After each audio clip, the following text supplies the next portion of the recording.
Hello ஆஸ்பரண்ட்ஸ், இந்த வீடியோவில் நம்ம வரலாற்றில் ஒரு முக்கியமான தலைப்பு பார்க்க போகிறோம். அரசர்களுடைய சிறப்பு பெயர்கள், இந்த தலைப்பு தான் பார்க்க போகிறோம். ஃபஸ்ட்டு இருக்கிற மன்னர் பார்த்தீங்கன்னா எல்லாருக்கும் ரொம்ப தெரிஞ்சவர் தான் அசோகர். அசோகருடைய பேர் என்னன்னு பாருங்க, தேவனாம்பிரியா பிரியதர்ஷி. இந்த பேர்லாம் என்னன்னா அவருடைய கல்வெட்டில் எழுதி வச்சிருந்த பேர். அவரை குறிப்பிடும்போது அசோகர்னே குறிப்பிடல, தேவனாம்பிரியா. தேவனாம்பிரியான தேவர்களுக்கு பிரியமானவர், பிரியதர்ஷி அப்படின்னா மக்களுக்கு ரொம்ப பிடிச்சவர் அப்படின்லாம் சொல்லிட்டு அவர் குறிப்பிட்டிருக்காரு அப்படின்னு சொல்றாங்க.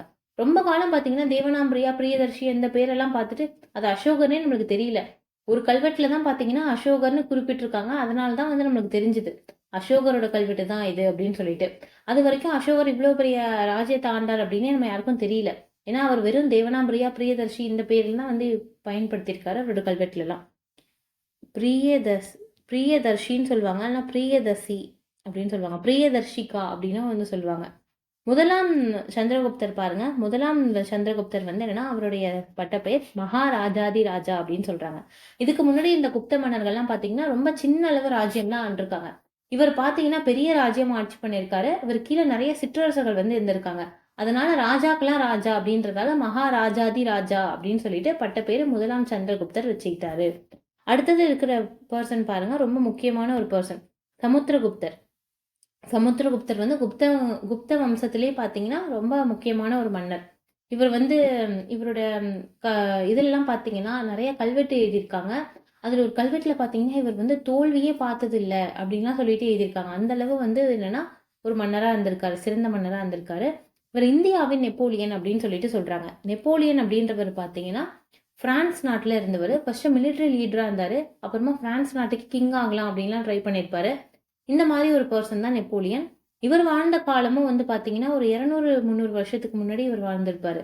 இவர் சமுத்திரகுப்தர் பாத்தீங்கன்னா கிட்டத்தட்ட 4வது நூற்றாண்டு காலத்துல நம்ம நாட்டுல வாழ்ந்திருக்காரு. இவரோட கம்பேர் பண்றது, அதாவது முன்னாடி வாழ்ந்தவரை பின்னாடி வாழ்ந்தவரோட கம்பேர் பண்ணி சொல்லியிருக்காங்க. இது தப்பு தான் ஆக்சுவலி. ஆனா இருந்தாலும் என்னன்னா எக்ஸாம் பாயிண்ட் ஆஃப் வியூல பார்க்கும்போது இந்தியாவின் நெப்போலியன் யாரை கேட்டாங்கன்னா சமுத்திரகுப்தர் அவர் தான் என்னன்னா சொல்லணும். அஸ்வமேத பராக்கிரமான்னு சொல்லுவாங்க. இவர் அஸ்வமேத யாகம் பண்ணதால அஸ்வமேத பராக்கிரமா. கவிராஜா அப்படின்னு சொல்லுவாங்க, கவி எழுதுற ஆற்றல் பெற்றவர். இவருக்கு வீணை வாசிக்கிற மாதிரி இவருடைய சிற்பம், இவருடைய உருவம் என்னன்னா இவருடைய நாணயங்கள்ல எல்லாம் பொறிக்கப்பட்டிருக்கு. இவர் பல விதத்திலையும் திறமையோட இருந்திருக்காரு அப்படின்னு தெரிஞ்சுக்கலாம். தர்ம பிரச்சார் பந்து அப்படின்னு சொல்லிட்டு இவருக்கு சொல்றாங்க இவர் பேரு. அடுத்தது பாத்தீங்கன்னா 2ஆம் சந்திரகுப்தர், இவரை பத்தி பார்க்கலாம். 2ஆம் சந்திரகுப்தருக்கு என்னன்னா 2 முக்கியமான பேர் இருக்கு. ஒண்ணு பாருங்க, விக்ரமாதித்யா அப்படின்னு சொல்லிட்டு சொல்றாங்க. அடுத்தது சாகரி, சாகர்களை தோக்கடிச்சதால சாகரி அப்படின்னு சொல்லிட்டு பேர் இருக்கு. விக்ரமாதித்யான்னு சொல்றாங்க பாருங்க, இவரை வச்சுதான் விக்ரமாதித்தர் வேதாளம் கதைகள் கற்பனை கதைகளா எழுதியிருப்பாங்க அப்படின்னு சொல்லிட்டு சொல்றாங்க. அடுத்தது பாத்தீங்கன்னா சிம்ம விஷ்ணு. இதுக்கு முன்னாடி குப்தர்கள் பார்த்தோம். இப்போ சிம்ம விஷ்ணு அப்படின்னா நம்ம பல்லவர்கள் பார்க்க போறோம். பல்லவர்கள் மரபு. பல்லவர் மரபு ஃபர்ஸ்ட் மன்னர் யாருன்னா சிம்ம விஷ்ணு. சிம்ம விஷ்ணு என்னன்னா இன்னொரு பேர் என்ன சொல்றாங்கன்னா அவனி சிம்மா அப்படின்னு சொல்லிட்டு ஒரு பேர் இருக்கு. அவனி சிம்மன் அப்படின்னு சொல்லிட்டு சொல்லியிருக்காங்க அவருக்கு இன்னொரு பேரை. அடுத்தது இவரோட பையனை பத்தி பார்க்கலாம். இவரோட பையன் பேர் என்ன, அவனி சிம்மா. அந்த சிம்ம விஷ்ணுவோட பையன் பேர் என்னன்னா மகேந்திரவர்மன், முதலாம் மகேந்திரவர்மர். இவர் பாத்தீங்கன்னா இவருக்கு நிறைய பேர் இருக்கு. சங்கீரண ஜாதி வாசிப்பாரு, சங்கீதம் வாசிப்பாரு, சங்கீரண ஜாதி. விசித்திர சித்தன் அப்படின்னு சொல்லுவாங்க, இவர் ஒரு விசித்திரமான குணம் கொண்டவர். சத்ரு மல்லன் இப்படிலாம் சொல்றாங்க, சத்ரு மல்லன் அப்படின்னு சொல்லிட்டு சொல்றாங்க. சித்திரகார புலி, சித்திரம் வரைகிறதுலயும் இவருக்கு என்னன்னா இது ஆர்வம் இருந்திருக்கு அப்படின்னு சொல்றாங்க. மத்த விலாசன் அப்படின்னு சொல்றாங்க. மத்த விலாசம்னு ஒரு புக்கு எழுதினதால மத்த விலாசன் அப்படின்னு சொல்றாங்க. இவர் ஏகப்பட்ட பட்டப்பேர் இவருக்கு இருக்கு.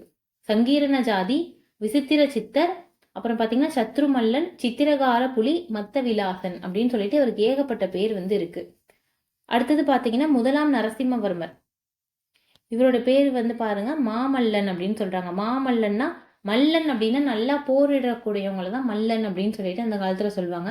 மாமல்லன்னா எல்லா மல்லர்களையும் நிறைய மல்லர்களை இவர் தோக்கடிச்சிருக்காரு. அதனால மாமல்லர் அப்படின்னு சொல்லிட்டு இவருக்கு பேர் வச்சிருக்காங்க. இவர் பேர்ல தான் மாமல்லபுரம் இருக்கு. பாத்தீங்கன்னா இவர் காலத்துல ஸ்டார்ட் பண்ணதான். இவரோட அப்பா காலத்துல மகேந்திரவர்மர் காலத்துல ஸ்டார்ட் பண்ணது. ஒரு 4 தலைமுறையா நடந்திருக்கும். இது கூட தமிழ் புக்ல இதை பத்தி லெசன் கொடுத்திருப்பாங்க, மகாபலிபுரம் பத்தி.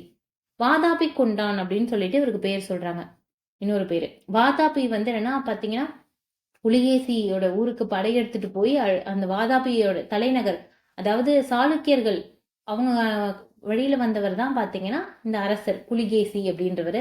அவரை போய் கொன்னுட்டு வாதாபியை ஃபுல்லா அடிச்சுட்டு வருவார். அதனால வாதாபி கொண்டான் அப்படின்னு சொல்லுவாங்க. இந்த கதை தான் வந்து சிவகாமியின் சபதம் அப்படின்னு சொல்லிட்டு கல்கி அவர்கள் வந்து ஒரு புக்கும் எழுதியிருக்காரு, சிவகாமியின் சபதம் அப்படின்னு சொல்லிட்டு. அந்த புக்ல வந்து என்னன்னா கற்பனை கதை தான் சிவகாமியின் சபதம். அது வந்து சொல்லியிருப்பாங்க. அதுல வாதாபி இந்த கதையெல்லாம் பத்தி சொல்லியிருப்பாங்க. அடுத்தது பார்க்க போறது யாருன்னா சோழ மன்னர் முதலாம் ராஜராஜன். அவரை பத்தி வந்து பார்க்கணும். சிவபாத சேகரன் அப்படின்னு இவருக்கு பேர் இருக்கு.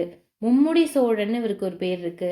ஜெயங்கொண்டான் அப்படின்னு பேர் இருக்கு. சிவபாத சேகரன்னா வந்து சிவபெருமானுக்காக கோயில் கட்டினாரு, அதனால சொல்லுவாங்க. மும்முடி சோழன் அப்படின்னா சேர சோழ பாண்டியர் 3 ஆட்சியும் வந்து இவர் ஆண்டார். 3 பேருடைய ஆட்சி இடத்தையும் இவர் ஆண்டிருக்காரு. ஆனால் மும்முடி சோழன் அப்படின்னு சொல்லிட்டு இவருக்கு பேர் இருக்கு. ஜெயங்கொண்டான் அப்படின்னு சொல்லிட்டு இவருக்கு பேர் இருக்கு. அது பேர் தான் ஜெயங்கொண்டம் அப்படின்னு சொல்லிட்டு இப்போ ஊரும் இருக்கு. திருமுறை கண்ட சோழன் அப்படின்னு சொல்லியிருக்காங்க. தில்லையில பாத்தீங்கன்னா எங்க சிதம்பரத்துல திருமுறைகள் இருக்குல்ல, அந்த 12 திருமுறை வந்து என்னன்னா ஒரு மண்டபத்துல வச்சிருப்பாங்க. அதை வந்து என்னன்னா படிக்காம இருந்திருப்பாங்க. அதை எடுத்துட்டு போய் மீட்டு கொண்டு வந்தவர் யாரு அப்படின்னு பாத்தீங்கன்னா, திருமுறைய திரும்ப கொண்டு வந்து அதை தான் வந்து பாடலாம் வந்து படிக்கணும் கோயிலெல்லாம் அப்படின்னு சொல்லிட்டு கொண்டு வந்தவர் யாருன்னா இவர் தான். திருமுறை கண்ட சோழன் அப்படின்னு சொல்லிட்டு இவருக்கு பேரு. நம்பியாண்டார் நம்பியோட உதவியோட வந்து செஞ்சிருப்பாரு. அடுத்தது காந்தலூர் சாலை களம் மறுத்து அருளியவன் அப்படின்னு சொல்றாங்க. காந்தலூர் அப்படின்னு சொல்லிட்டு ஒரு சாலை இருக்கும். சேரர்கள், அதாவது சேரர்கள் ஆட்சிக்கு கீழே இருந்த சாலை அது. அங்க பாத்தீங்கன்னா சேரர்களோட ஆதிக்கத்தை வந்து என்னன்னா மொத்தமா வந்து என்னன்னா மொத்தமா வந்து என்னன்னா போக்கி இவர் வந்து மீட்டெடுத்திருப்பார். இவர் வந்து என்னன்னா சேர சோழ பாண்டியர் 3 ராஜ்யத்தையும் வந்து ஆண்டிருப்பார். அதனால மும்முடி சோழன் அப்படின்னு சொல்லிட்டு பார்த்தோம்ல. அதனால காந்தலூர் சாலை களமறுத்து அருளியவன் அப்படின்னு சொல்லிட்டு இவரை சொல்றாங்க. அடுத்தது பாத்தீங்கன்னா பொன்னியின் செல்வன். அந்த படத்துல வந்து பாத்தீங்கன்னா இவர் தான் வந்து சொல்லியிருப்பாங்க ஹீரோவா. இவரோட உண்மையான பேர் பாத்தீங்கன்னா அருள்மொழிவர்மன். அப்புறமா வந்து பட்டப்பேர் இவர் ராஜ்யத்தை ஆள ஆரம்பிக்கும் போதுதான் முதலாம் ராஜராஜன் அப்படின்னு சொல்லிட்டு இவருக்கு பேர் வந்திருக்கும். பொன்னி அப்படின்றது வந்து என்னன்னா காவிரி ஆத்தோட இன்னொரு பேர் தான் பொன்னி. பொன்னியின் செல்வன் அப்படின்னு சொல்லிட்டு காவிரி நதி தீரத்துல வந்து இருக்கிற தஞ்சாவூரை வந்து ஆட்சி பண்ணதால இவருக்கு அந்த பேர் வந்திருக்கலாம், பொன்னியின் செல்வன் அப்படின்னு சொல்லிட்டு. அடுத்தது முதலாம் ராஜேந்திரன் பத்தி பார்ப்போம். முதலாம் ராஜேந்திரன் பாத்தீங்கன்னா கங்கை கொண்டான் அப்படின்னு சொல்லிட்டு இவருக்கு பேர் இருக்கு.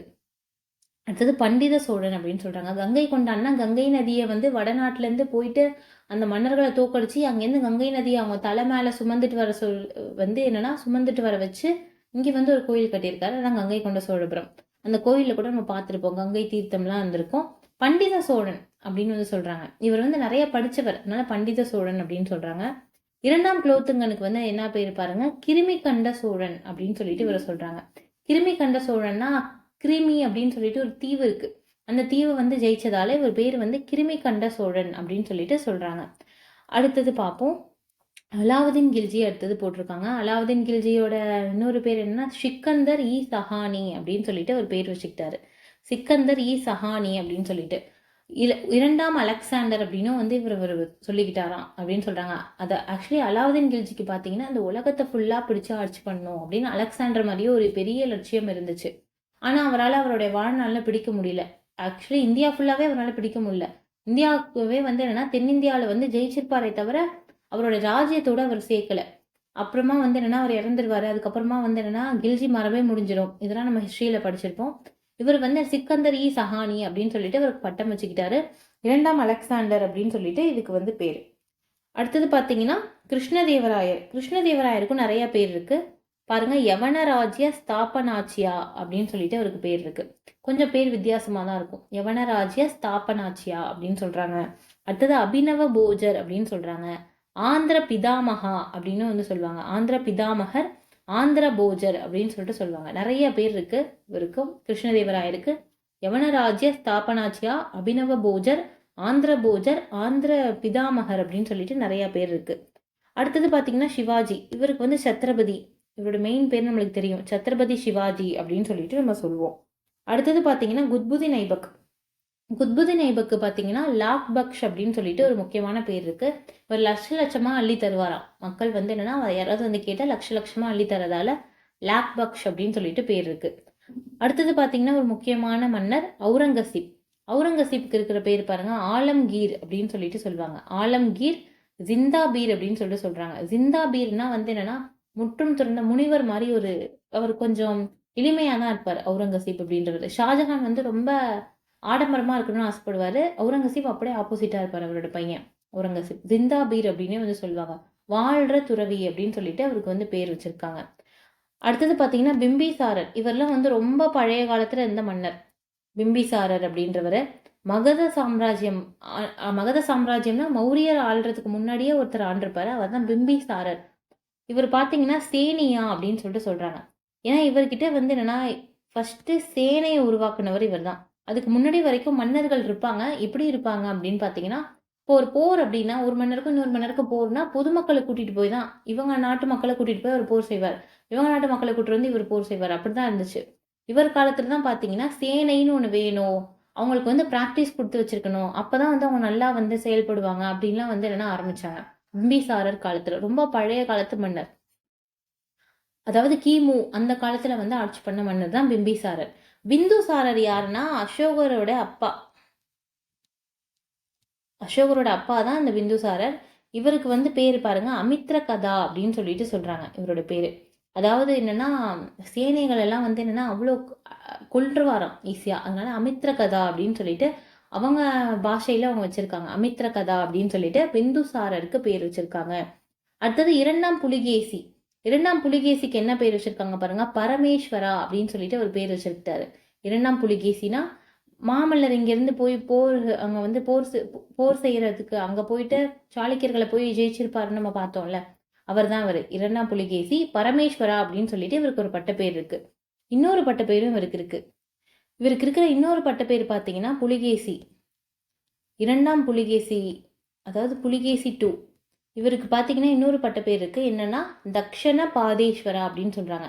தக்ஷணம்னு சொல்லுவாங்கல்ல, தக்ஷணம்னா சவுத் இந்தியாவை தக்ஷணம் சொல்லுவாங்க, நார்த் இந்தியாவை உத்தரம்னு சொல்லுவாங்க. ஹர்ஷவர்தனர் என்ன பேர் வச்சிருக்காங்க பாருங்க, உத்தரபாதேஸ்வரா அப்படின்னு சொல்றாரு. ஹர்ஷவர்தனர் வட இந்தியாவை ஆண்டார். உத்தரபாதேஸ்வரா அப்படின்னு சொல்லிட்டு பேர் வச்சிருக்காரு. தக்ஷண பாதேஸ்வரா அப்படின்னு சொல்லிட்டு இரண்டாம் புலிகேசி வந்து பேர் வச்சிருக்காரு. ஓகேவா? இதுல வந்து ஒரு முக்கியமான மன்னர்களுடைய பட்டப்பெயர்கள்லாம் பார்த்தோம். இன்னும் நான் ஏதாவது மிஸ் பண்ணியிருந்தா கீழே வந்து கமெண்ட் செக்ஷன்ல கேளுங்க. நான் எனக்கு தெரிஞ்சா வந்து என்னன்னா கண்டிப்பா வந்து கமெண்ட்ல வந்து சொல்றேன். இல்லைனா வந்து நெக்ஸ்ட் வீடியோவில் நம்ம அதை கண்டினியூவேஷனாக வந்து பார்க்கலாம். அடுத்தது உங்களுக்கு என்ன வீடியோ வேணும் அப்படின்னு சொல்லிட்டு வந்து என்னென்னா கமெண்ட்ல செக்ஷனில் சொல்லுங்கள். நம்ம வந்து நெக்ஸ்ட்டு அந்த டாப்பிக்கில் வந்து மீட் பண்ணலாம். ஓகே, இந்த வீடியோ இதோட முடியுது. தேங்க்யூ.